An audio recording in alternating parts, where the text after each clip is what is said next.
Hi everyone, today we'll talk about the dividend stock scam that I think is going around quite a bit, and some of the risks with dividend investing that are never talked about, and some people totally forget about some of the risks that still come with dividend investing.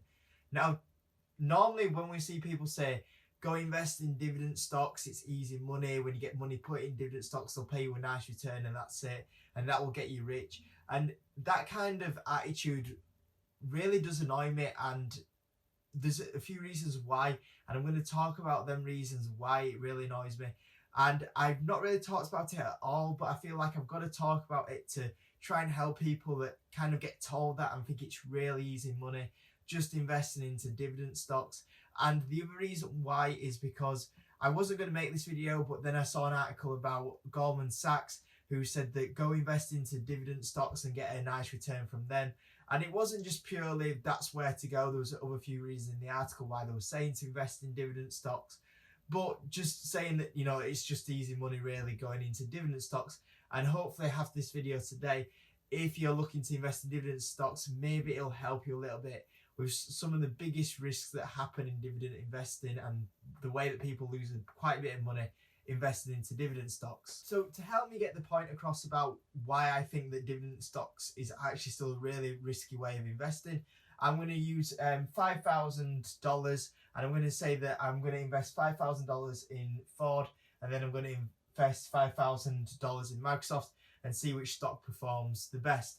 Now, Ford is quite a high dividend yield stock, and Microsoft is one of my favorite stocks. It's one of the stocks that I would recommend, and it's one of the stocks that I call a growth dividend stock, and it offers you good growth in the company and company price as well as a dividend. I'm going to compare how they both do, and then hopefully you'll see my problem with dividend investing. So if you went to Ford and you invested $5,000 in Ford and you divided by the stock price, you would get 553 shares. If you were to do it with Microsoft, you would get 36 shares. How I've done this is I've done the stock price for a year long, and if we were to hold the stock price for a year long at the dividend rate it does pay currently now, we would end up with $331.80 of dividends from Ford. With Microsoft, we would get $66.24 in dividends. So you can see there is a bit of a gap there between the dividends price, and you would get better dividends from Ford. Microsoft, obviously, you get a lot less dividends, but you still a dividend nonetheless. Obviously, one just pays a lot more. But the thing with dividend investing is people ignore the share price of a dividend stock. So if we take Ford's last year performance, and you were to divide or times the share price movement, so if we were to buy a year ago, and if we were going to sell the stock today, or our whole position after a year, we would actually end up down on our Ford position because of the stock price of $381.57. So that just shows you holding that stock for a year sends that price down quite a bit. If we hold Microsoft for a year, we would actually be at $1,342.44 up on that position.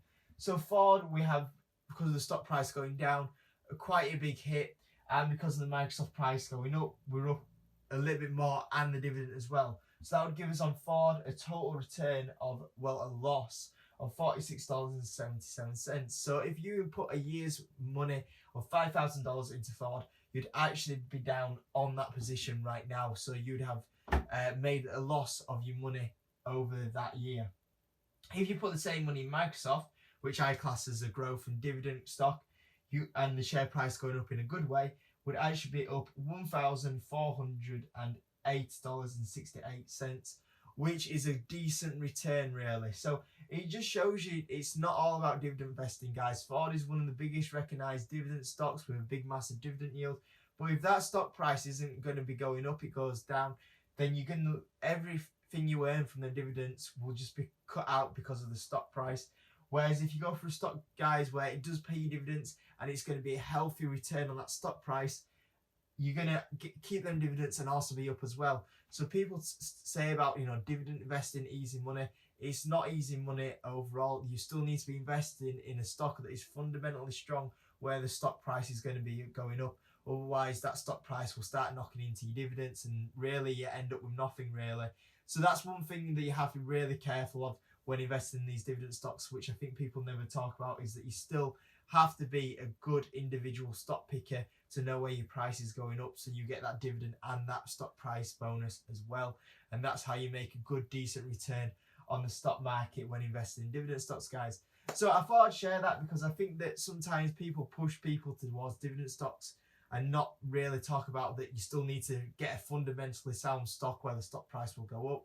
And hopefully it just makes you a little bit more aware of, oh yeah, if I get all them dividends, I still need that stock price to go up to cover it, and getting in the right time of the stock. So guys, that's me talking about dividend stocks today.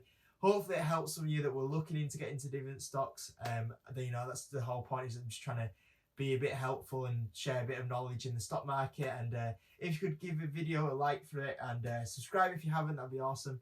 And I'll see you on the next video.